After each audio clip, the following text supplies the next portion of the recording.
Buen día, soy la doctora Anselma Pardo y tengo el encargo de presentar el formato de registros de pacientes con fístula arteriovenosa. El día de hoy vamos a tocar todo el formato que incluye 3 hojas de trabajo. El formato de registro detallado, donde tienen que llenar los datos de todos los pacientes portadores de fístula. El formato de reporte, que ya solamente abrevia a los pacientes que tienen disfunción de la fístula. Y el formato donde ustedes van a registrar los catéteres con problemas de disfunción.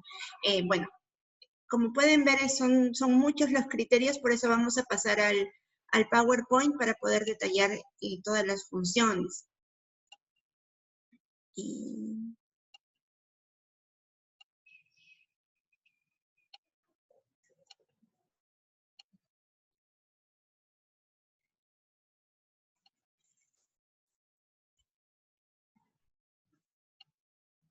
En este tutorial para comenzar veremos los canales de acceso para la atención de las complicaciones de FAP.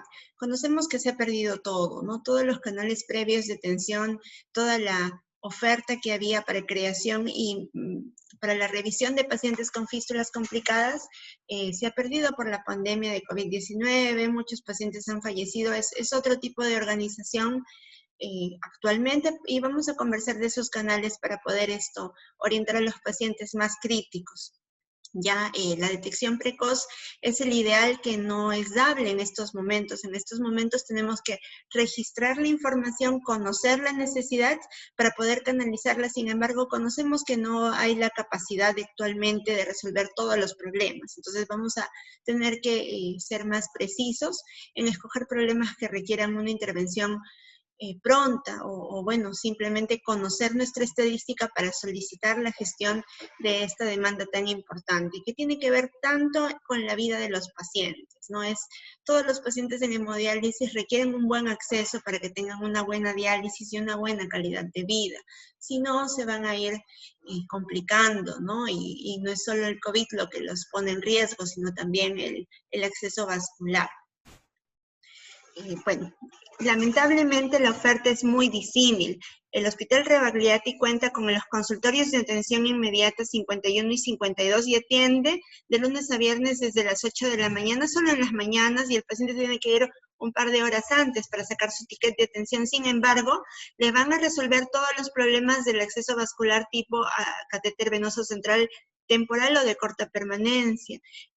Allí también le van a dar la cita para la creación de fístulas. Sin embargo, conocemos que su capacidad resolutiva todavía es poca para el tema de la fístula.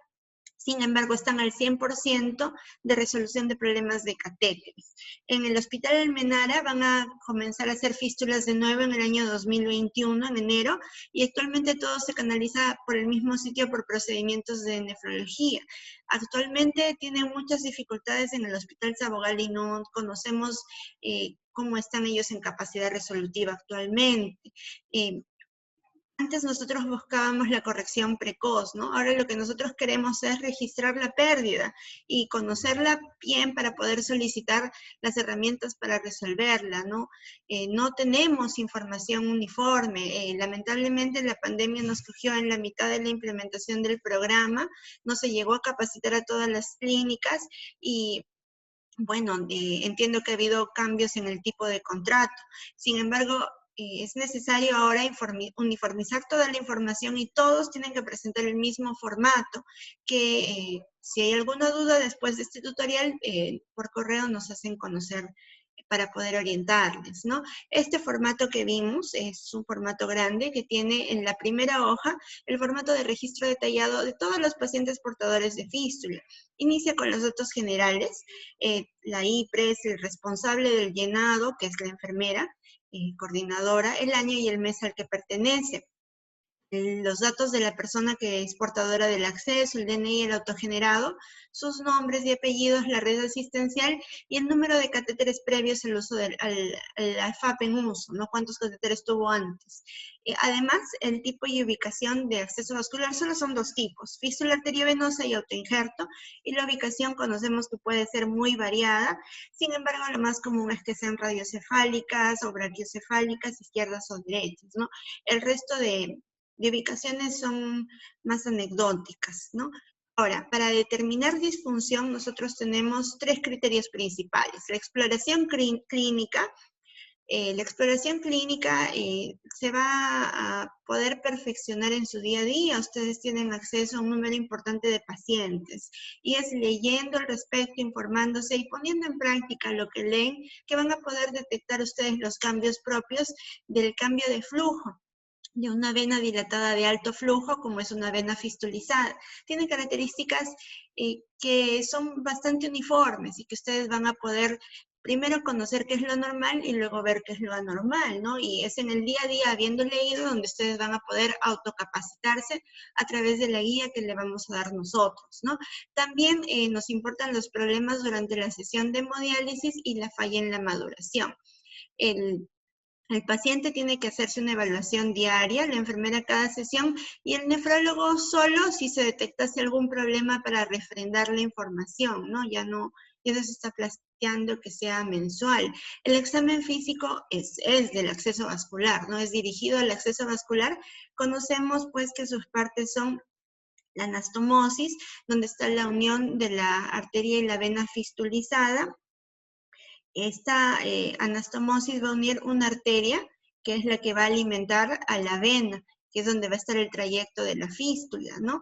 Durante todo el trayecto de la fístula se tiene que sentir un soplo de una continuidad que vamos a hablar después. Se tiene que sentir el pulso, que tiene que ser bajo, no es un pulso alto, y se tiene que sentir el tril. Ahora, es importante conocer que mientras va madurando la fístula, va incrementando la longitud del tril, y es importante tener, cuando ya la fístula está madura, el conocimiento preciso de la cantidad de centímetros que tiene el tril, porque eso nos va a hablar de la patencia y del mantenimiento del flujo durante la fístula. Nada más fácil que palparlo y saber hasta dónde se siente el tril. Ahora, en cuanto a la inspección, que es la parte inicial del examen físico, inspección, palpación, auscultación y 2 test de los cuales vamos a hablar pronto.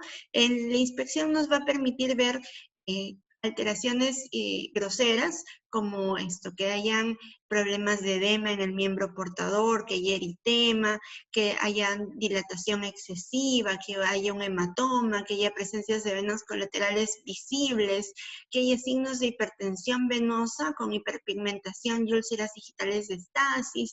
Vamos a hablar ahora también del test de elevación y, bueno, la cianosis distal, que nos va a hablar de que hay un poco flujo o que el paciente está presentando úlceras en la zona distal o frialdad también en esa zona.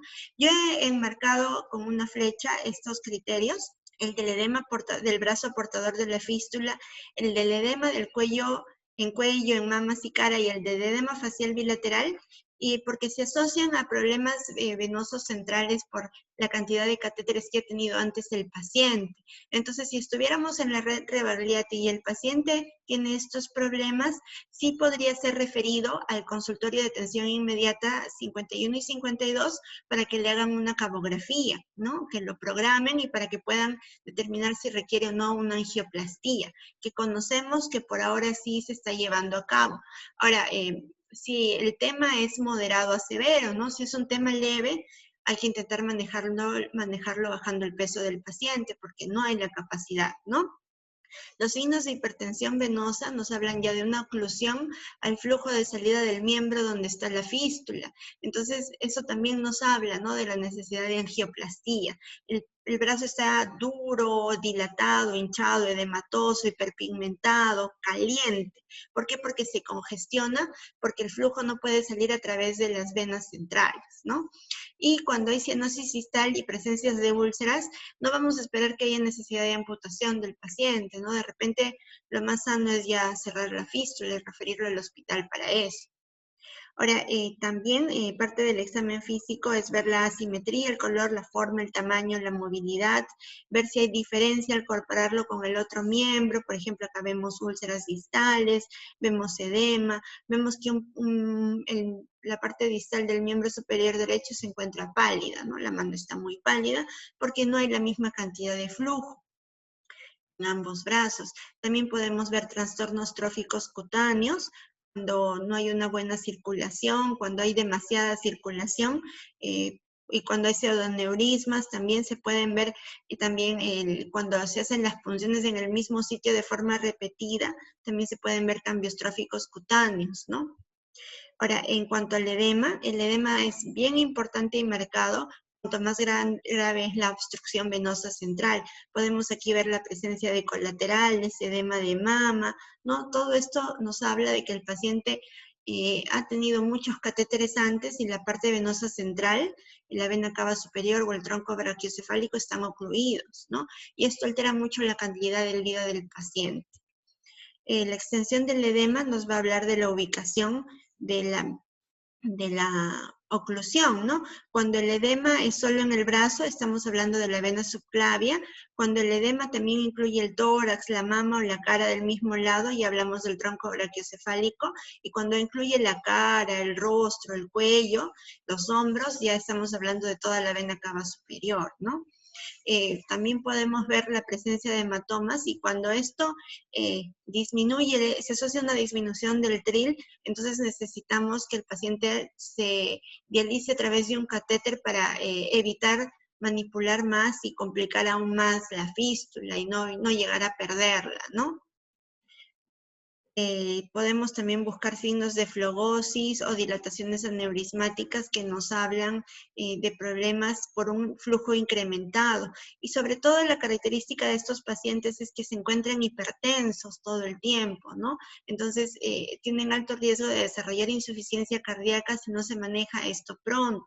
Entonces, esto tiene que estar registrado. Lamentablemente ahorita no hay la capacidad de resolver todos los problemas que se vayan a detectar. Sin embargo, si un paciente tiene múltiples hallazgos, utilicen su criterio para ver cuál es el que le ponen más en riesgo y repórtennos para que nosotros podamos gestionar que pronto, a mediano plazo, se pueda retomar la resolución de estos problemas. Ahora, en cuanto al test de elevación, es el procedimiento en el cual el brazo portador de la fístula se eleva, y menos de un minuto tiene que haber un colapso completo. Y eso nos habla de que no hay una obstrucción del flujo de la fístula, ¿no? Cuando no colapsa quiere decir que hay un stop, que hay un cuello de botella que impide que el flujo prosiga el camino habitual hacia la parte proximal del brazo, ¿no? Por ejemplo, este es un paciente, ahorita vamos a elevar y colapsa, ¿no? Entonces, si colapsa, bien, no hay ningún problema de flujo, pero si no colapsa, quiere decir que hay un problema de flujo de salida y que es necesario hacer algún estudio adicional. En cuanto a la auscultación, lo normal es que el soplo de la fístula sea continuo, ¿no? Que sea de una característica suave, de tono bajo, pero si nosotros vemos que es un soplo piante, más sistólico, entonces nos está hablando también de un problema de estenosis, ¿no? Si no hay soplo, ese es el problema mayor, ¿no? Estamos hablando de una trombosis completa, si es que no hay soplo, porque el soplo viene del flujo, ¿no? Y si el soplo es pliante, hincante, mayor en la sístole, estamos hablando de un problema de estenosis, ¿no? En cuanto a la palpación es muy importante para determinar la longitud del tril, la presencia de dilataciones aneurismáticas, que a diferencia de las dilataciones simples, no son fácilmente comprimibles. Si ustedes ven una dilatación y la aplastan y es fácilmente comprimible, es solo una característica propia del paciente. En cambio, si ustedes presionan y sienten presión en contra, quiere decir que hay demasiado flujo, que hay un incremento también en la capa muscular del vaso, y que eso tarde o temprano puede estallar, ¿no? Y que hay un peligro de estallamiento de fístula, que conocemos que se da cuando hay un incremento de más de 2 veces el diámetro de la fístula. Digamos que la fístula tiene un diámetro de 1,5 centímetros, y en esa parte nosotros vemos que hay más de 3 centímetros, más de 4 centímetros, y que hay sobre todo la dificultad en la compresión, y que hay un latido visible. Estamos ante un hallazgo de una fístula neurismática que puede estallar en cualquier momento, ¿no? Y eso es un riesgo sobre todo para los pacientes que se encuentran hipertensos, ¿no? Luego están los pulsos, que pueden estar hiperpulsátiles o disminuidos. Otro hallazgo importante es que el tril sea de mayor intensidad fuera de la anastomosis, lo cual nos habla de un stop, de una estenosis que está haciendo que el tril cambie su posición más importante. El test de aumento de pulso, que vamos a hablar ahora pronto, ¿no? Nosotros conocemos que el pulso normal es de baja intensidad, blando y fácilmente compresible. Si es muy débil, quiere decir que el problema se encuentra en la arteria alimentadora. Y si es muy importante y difícilmente compresible, quiere decir que hay una estenosis que limita el flujo de salida. En cuanto al tril, conocemos que debemos tenerlo a lo largo de toda la fístula y con mayor intensidad a nivel de la anastomosis, ¿no? Debe ser continuo y nos habla de que haya una adecuada permeabilidad, ¿no? El test de aumento de pulso es cuando nosotros utilizamos nuestra compresión digital y vamos a comprimir en la zona distal a la fístula y nosotros vamos a ver con nuestro dedo índice que el pulso a nivel de la anastomosis aumenta. ¿Por qué? Porque hay una presión que se somete a ir en contra de la oclusión distal que yo voy a realizar. Esto es lo normal, que el pulso aumente si es que yo ocluyo distalmente acá. ¿Qué es lo normal? Lo normal es que yo aplaste y no haya un incremento del pulso, o que en vez de incrementar, disminuya, ¿no? Eso no quiere decir que estamos ante una fístula que crónicamente se encuentra ante una estenosis u oclusión distal, ¿no? Y en cuanto a la presencia de venas secuenciales, cuando nosotros tenemos una fístula extensa, nosotros vamos a comprimir en la parte de la región B y vamos a sentir que está permeable en la región C cuando hay una colateral. Y si comprimimos esto en B y en A y se deja de sentir el tril, quiere decir que es a este nivel donde se encuentra la región alimentadora de la vena colateral, ¿no? Ahora, si yo hago la oclusión a nivel justo antes de la arteria, de la vena colateral alimentadora, también voy a dejar de sentir, ¿no? El tril a ese nivel. Es decir, nos permite segmentar dónde se encuentra la vena colateral con la alimentación del flujo a la fístula, ¿no? Ahora, los problemas durante la sesión de hemodiálisis, que son más importantes, sobre todo son los que tienen que ver con el flujo, ¿no? ¿Por qué? Porque antes nosotros íbamos buscando la detección precoz, sin embargo conocemos que ahora tenemos dificultad en la atención de la demanda, entonces tenemos que priorizar las alteraciones que tienen que ver con el flujo, con la incapacidad de alcanzar el QB, ¿no? Que es lo que nos va a dar la alarma de que prontamente, si no se interviene, se puede acabar en una trombosis de la fístula. Además, tenemos que chequear los signos de isquemia en el brazo para que el paciente no pierda la extremidad distal si es que estamos frente a un síndrome de robo. Todos los demás hallazgos son también importantes y tienen que ser registrados. Sin embargo, a pesar que hay un trayecto difícil para la canulación, no van a referir al paciente por esa causa, a menos pues que ya no pueda ser canulado, ¿no? Para la obtención del flujo para la diálisis, ¿no? Ahora, la aspiración de coágulos también obliga a que se cheque la anatomía de la fístula y estemos ante una situación en la cual prontamente podría haber una complicación, ¿no? Es decir, que si bien lo más importante es el flujo, todas las otras características tienen que ser registradas y tiene que ser el paciente evaluado por el médico de turno para que él determine si amerita o no la referencia, conociendo que la capacidad resolutiva es por ahora limitada, ¿no? En cuanto a la falla en la maduración, es el diagnóstico que se realiza a las 6 semanas de la creación de la fístula cuando vemos que no hay un buen desarrollo que nos permita obtener el flujo adecuado, ¿no? Que no hay buena luz, que la vena es muy profunda, que el tril no tiene buena longitud para que sea útil para la canulación, que el soplo es muy débil o espiante, en cuanto a la ecografía, eso está de lado por ahora en el contexto de la pandemia. Sin embargo, conforme conozcamos de forma uniforme la real necesidad, vamos a poder solicitar lo que teníamos antes parcialmente también, ¿no? En cuanto a los datos de la evaluación, conocemos, ya lo habíamos dicho, que las alteraciones tienen que ser refrendadas por el nefrólogo del turno, se tiene que llegar a la conclusión y tiene que verse la técnica de canulación que se utiliza y la fecha en que se detecta la disfunción, ¿no? En cuanto al seguimiento de la referencia, lo ideal es que ustedes puedan referir a los pacientes según haya la necesidad muy importante para el paciente, para la sobrevida del acceso vascular. Sin embargo, conocemos que el resultado de la referencia va a ser mucho menos exitoso de lo que era antes, ¿no? Entonces, necesitamos el registro de toda esta información para poder ver la realidad, ¿no? No podemos nosotros conocer la realidad desde acá, porque cada uno de ustedes atiende pacientes y si no lo registran, ustedes se quedan con el problema del paciente y no lo hacen llegar a una instancia que podría intentar hacer la gestión para resolverlo, ¿no?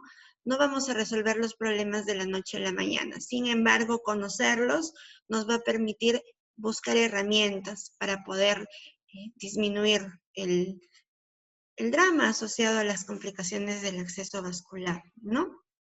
En cuanto al formato de reporte resumen, que es la segunda hoja de cálculo del archivo, nosotros allí también vamos a registrar los datos generales del paciente, del acceso vascular definitivo y de la referencia, ¿no?